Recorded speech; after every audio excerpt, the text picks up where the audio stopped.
Muito bem, o Senado aprovou na noite de quarta-feira uma versão reduzida do pacote anticrime, sem as propostas do governo do excludente de ilicitude e a plea bargain. Como é que se fala isso afinal, Augusto Nunes, por exemplo? Não, desse jeito. Plea bargain. Originalmente no texto, a prisão em segunda instância também foi retirada pela Câmara, mas deverá ser votada em projeto que tramita à parte, só no ano que vem. O texto do pacote que passou no Senado é o mesmo aprovado pelos deputados e, com a nova aprovação, vai agora à sanção presidencial. Nesta quinta, o ministro da Justiça, Sérgio Moro, afirmou que o presidente Jair Bolsonaro ainda poderá vetar alguns trechos do pacote anticrime. O texto reúne propostas do pacote anticrime apresentado por Moro, da Comissão de Juristas coordenada pelo ministro Alexandre de Moraes, do STF, e dos parlamentares. Mais cedo, na quarta, em contrapartida, antes da aprovação do pacote, os senadores aprovaram uma PEC de Gleisi Hoffmann, que permite a transferência direta de emendas parlamentares para estados e municípios, que praticamente acaba com a fiscalização na aplicação dos recursos. É a PEC da Gleisi, da qual a gente falou ontem aqui em Os Pingos nos Is. O texto do pacote anticrime aprovado aumenta de 30 para 40 anos o tempo máximo de cumprimento de pena, prevê prazos mais longos para a progressão de regime em crimes violentos e acaba com a saidinha para condenados por crimes hediondos que resultem em morte. Permaneceram no texto pontos inseridos por deputados e que não estavam no projeto original. O primeiro é a continuidade das audiências de custódia, sessões onde uma pessoa presa é levada à presença do juiz em até 24 horas, que avalia se ela pode ser solta. Outro ponto é a criação do juiz de garantias, dedicado exclusivamente à supervisão de investigações e impedido de sentenciar no processo. Por último, os deputados também incluíram no texto a possibilidade de políticos condenados por improbidade tornarem-se ficha limpa se pagarem multa. São malandrinhos eles, hein? Se são 3 pontos que podem ser vetados por Jair Bolsonaro, de acordo com alguns veículos aí da imprensa. Nada oficial ainda, e foram retirados do texto enviado por Sérgio Moro, vale destacar, a prisão imediata para condenações em primeira instância pelo Tribunal do Júri por homicídios dolosos, a atuação de agente policial disfarçado e a proibição de benefícios para preso ligado a facções. Boa noite, José Maria Trindade. Eu começo aí por você. Há alguns pontos que, lamentavelmente, saíram, mas houve a aprovação de alguns pontos que são importantes e a gente cobra aqui há muitos anos. Diga lá, Zé Maria. Salve, compadre Felipe, compadre Augusto. Fala, muito Zé. boa noite a todos. Pois é. Olha, a gente tem que admitir que o Senado foi rápido, né? A Câmara não. Mastigou, polemizou, retirou trechos e tal, e depois mandou para o Senado. Os presidentes da Câmara e do Senado entenderam que estavam devendo aí à opinião pública uma reação à altura. E aí decidiram votar. Não estava no script deste final de ano votar esse pacote. Mas, enfim, ficou devendo a prisão depois da condenação em segunda instância. E isso fica para o ano que vem. Felipe, é o seguinte, esse projeto, a origem é do ministro Sérgio Moro, né? Mas a gente sabe que nunca, absolutamente nunca, um projeto entra no Congresso Nacional e sai como entrou. Pode entrar pior e ser melhorado, por que não? E piorado também. Desta vez, houve cortes ali, mas eu tenho que confessar que os deputados me surpreenderam. Digo só deputados, porque os senadores evitaram qualquer mudança para evitar que o assunto atrasasse e voltasse à Câmara dos Deputados. Porque eu vi muito pouca mexida. O plea bargain, que eu acho uma ótima proposta para a justiça brasileira, porque diminui o número de processos, dá rapidez, que é um acordo ali. O juiz condena com base ali, o réu abre mão de ficar recorrendo, abre mão até da defesa e a coisa se encerra rapidamente. Uma pena podendo ser menor, não se trata de delação e muito menos de absolvição, mas uma pena menor, e aí acaba com o processo. A outra, a história do excludente de ilicitude, eu vou insistir, de que o ministro Sérgio Moro não queria dar uma carta com autorização de matar para policiais. Não é isso. Foi mal interpretado, talvez por má fé. A história era dar o excludente de ilicitude também para o cidadão, que por um motivo de violenta emoção ou medo, né, possa provocar, por exemplo, um exagero no direito de defesa. E aí o juiz poderia ou reduzir a pena ou até inocentá-lo, né? E isso ficaria a cargo do juiz. Então, esta é a radiografia. Um projeto importante, bom demais, elogiado por delegados, por policiais com quem eu conversei na Câmara dos Deputados, e isso significa o seguinte, é a justiça na ponta, é quem executa, é quem enfrenta o bandido cara a cara. Esse projeto traz, por exemplo, a importante missão da justiça de controlar os presídios. É isso mesmo, a possibilidade de desarticular o crime organizado, facilidade de retirada de bens, isolamento de chefe de facção e, principalmente, tratar de forma diferente o criminoso profissional. É esse que aterroriza, esse que vai para a cadeia, faz escola lá, recebe mais aulas, dá aulas também e volta pior para a sociedade. Então, o projeto é bom. A última notícia é de que o presidente Jair Bolsonaro, é óbvio, né, garante a sanção do projeto. E poderá ter alguns vetos que a gente imagina que seja, por exemplo, esse aumento do tempo máximo de cadeia de 30 para 40 anos. Alguns pontos. 3 sugestões estão na mesa do presidente para ele decidir. Bom, é claro que o ideal seria aprovar todas as medidas, mas de fato houve avanços. E é preciso recordar que nas primeiras tratativas, aí no começo do ano, o cenário era ainda mais sombrio, porque o Congresso se recusava, aparentemente, a aprovar qualquer proposta que viesse do Sérgio Moro. A hostilidade era total e o presidente da Câmara chegou a qualificar o Sérgio Moro de funcionário do presidente Bolsonaro.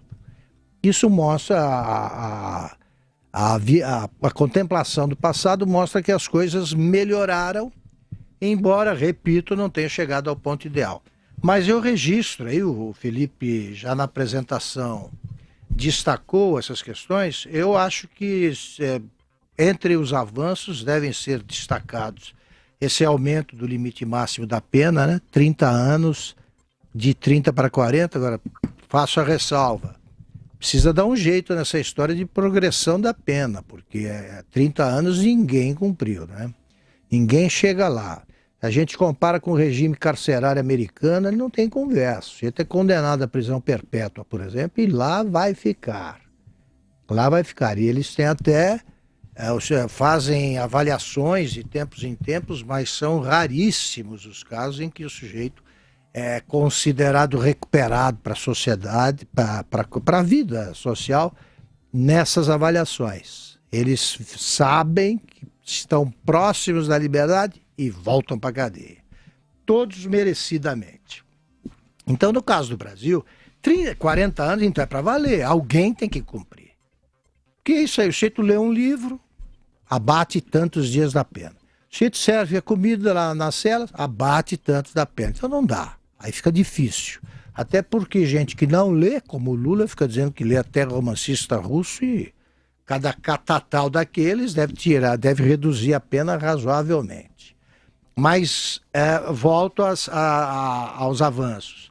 O endurecimento do regime prisional aí de integrantes de organizações criminosas e do próprio tratamento dispensado a eles, esse endurecimento é muito bem-vindo. Eles têm de ser tratados como o que são, criminosos irrecuperáveis. E as condenações, a prisão depois da condenação pelo Tribunal do Júri acho ótimo, por assassinato. Porque senão é melhor fechar a primeira instância, já que os juízes não podem decidir nada. Então houve avanços, claro. O Sérgio Moro sabe que não é o ideal. Ele habilmente evitou tentar pressionar, negociar no Senado algumas mudanças para que o projeto não voltasse para a Câmara, que tudo que volta para a Câmara só pode ficar pior. E então, foi o que foi alcançado o possível. Espero que esses avanços continuem e que logo cheguemos à ressurreição da possibilidade de começo de cumprimento da pena depois da condenação em segunda instância. É isso aí, a gente sabe muito bem que tem lá resistência negativa de certos parlamentares no Congresso Nacional que temem pelas suas situações judiciais e pelas situações judiciais dos seus companheiros, portanto sempre tratam de desidratar ou de até reverter, inverter determinados pontos, desidratar o pacote anticrime ou qualquer medida que venha a combater a criminalidade, inclusive do colarinho branco, ou até reverter alguns pontos contidos nesses pacotes, nessas medidas. Mas louve-se a aprovação desse aumento de 30 para 40 anos do tempo máximo de cumprimento de pena. Isso é o seguinte, no Brasil 30 anos é o máximo que o sujeito pode passar na cadeia. Então a gente fala aqui que o Sérgio Cabral, por exemplo, tem mais de 200 anos de pena acumulada, mas ele só vai ficar preso 30 anos. E sendo que desses 30 anos, dificilmente vai ficar os 30 em regime fechado. Então, aumentar esse prazo máximo, de fato, é uma medida importante. E também a previsão de prazos mais longos para a progressão de regime em crimes violentos. A gente viu o caso do Lula, por exemplo, que não é desse tipo de crime considerado violento, mas só para dar o exemplo daquilo que é mais familiar para aqueles que acompanham o debate político. O Lula ficou preso 1/6 da pena, né? Preso em regime fechado por 1/6 da pena pela qual ele foi, a pena a qual ele foi condenado. Né? E sendo que houve aquela reversão da jurisprudência no plenário do Supremo Tribunal Federal, vetando a prisão após condenação em segunda instância, então, na verdade, ele nem precisou esperar o cumprimento total desse 1/6 da pena, mas ele estava prestes a atingir 1/6 da pena quando acabou sendo solto.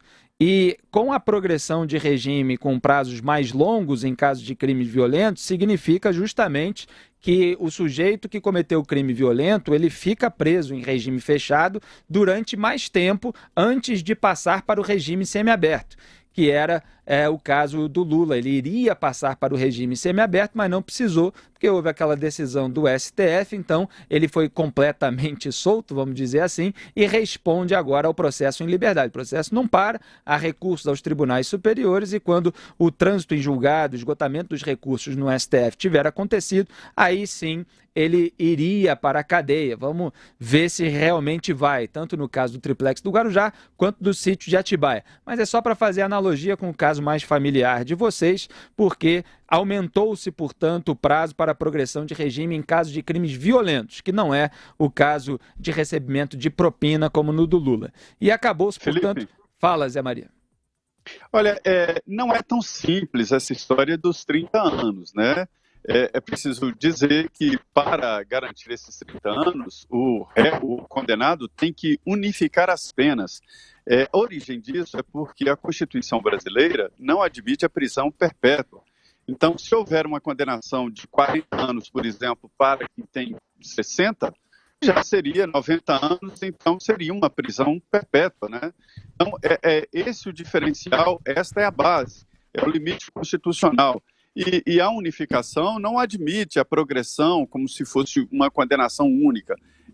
É muito mais complexo, muito mais delicado aí essa história de unificação. Mas fica a impossibilidade de mais de 30 anos de prisão, de cadeia para um condenado. Então, se, por exemplo, alguém foi condenado aos 60 anos, com 30, ele sai com 90 anos. Então, a previsão de vida de uma pessoa raramente passa de 90 anos, então não é pouco e não é tão fácil assim também a progressão depois da unificação, não.